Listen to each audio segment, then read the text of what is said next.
Hi, my name's Gemma and this is Molly. Today we're going to be teaching our dog to retrieve. Retrieve is a really important behaviour for our guide dogs, however it's also a really good behaviour to be doing with your dogs to help establish a nice bond between the two of you as a bit of fun.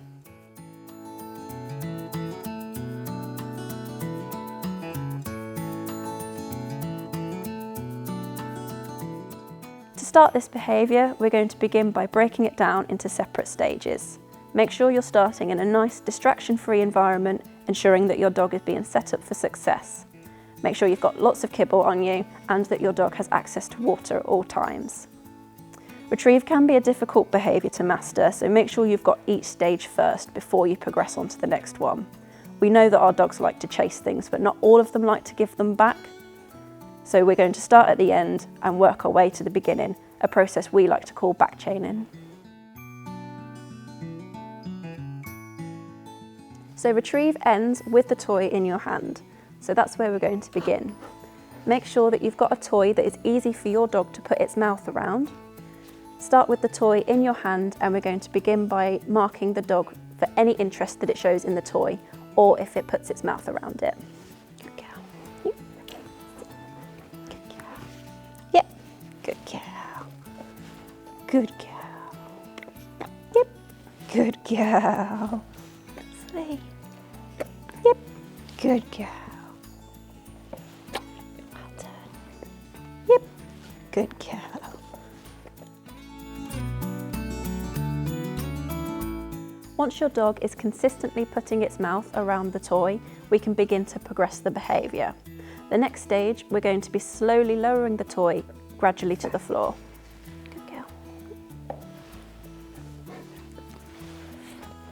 Yep. Good girl. Yep. Good girl. Yep. Good girl.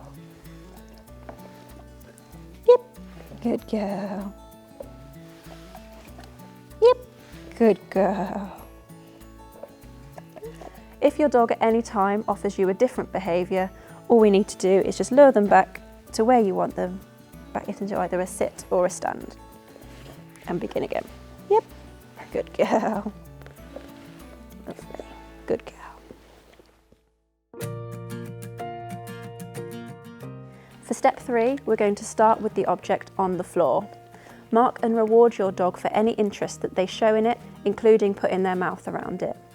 As their confidence grows, they may begin to pick up the object. It's especially important that you do still mark this, even if the dog drops the toy to receive its treat reward. Go. Yep. Good girl. Yep. Yep. Yep. Good girl. Yep. Good girl. Yep. Good girl. Gradually, we're only going to be rewarding for when the dog fully lifts the toy off the floor. Yep. Good girl. If you can place your hand under the toy so it drops it into your hand when released, that will start to build the association that the toy must always end up in your hand for the dog to receive its reward.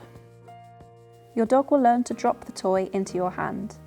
You can also try placing the toy further away so they have to bring it to you and drop it into your hand to get the reward. If the dog misses your hand, say nothing and wait until the dog picks up the toy again, only marking and rewarding when the toy lands in your hand. Once your dog is reliably retrieving the object back to you, we can add the verbal cue of retrieve. Make sure that you say retrieve just before they perform the behaviour. Retrieve. Yep. Good girl. Good girl. Retrieve. Yep. Good girl. Retrieve. Yep. Good girl. Nice. Retrieve.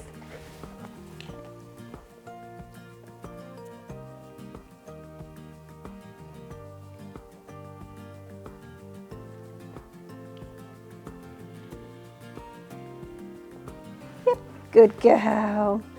If at any point you start getting unsuccessful repetitions, so your dog might be offering a down or just looking like they're starting to switch off, it might be time to take a little break. Now you can start to add variety by changing the environment you practice in, the objects to retrieve, and your position relative to the dog. Don't be afraid to go back a couple of steps when introducing new environments or objects. Try to make sure any new objects aren't too exciting. If your dog suddenly becomes more interested in the toy than in retrieving it for you, remove the toy and try a different object. Remember to keep practicing with a variety of different objects and in a variety of different environments. Repeat any steps if you feel like you need to, and thank you for watching.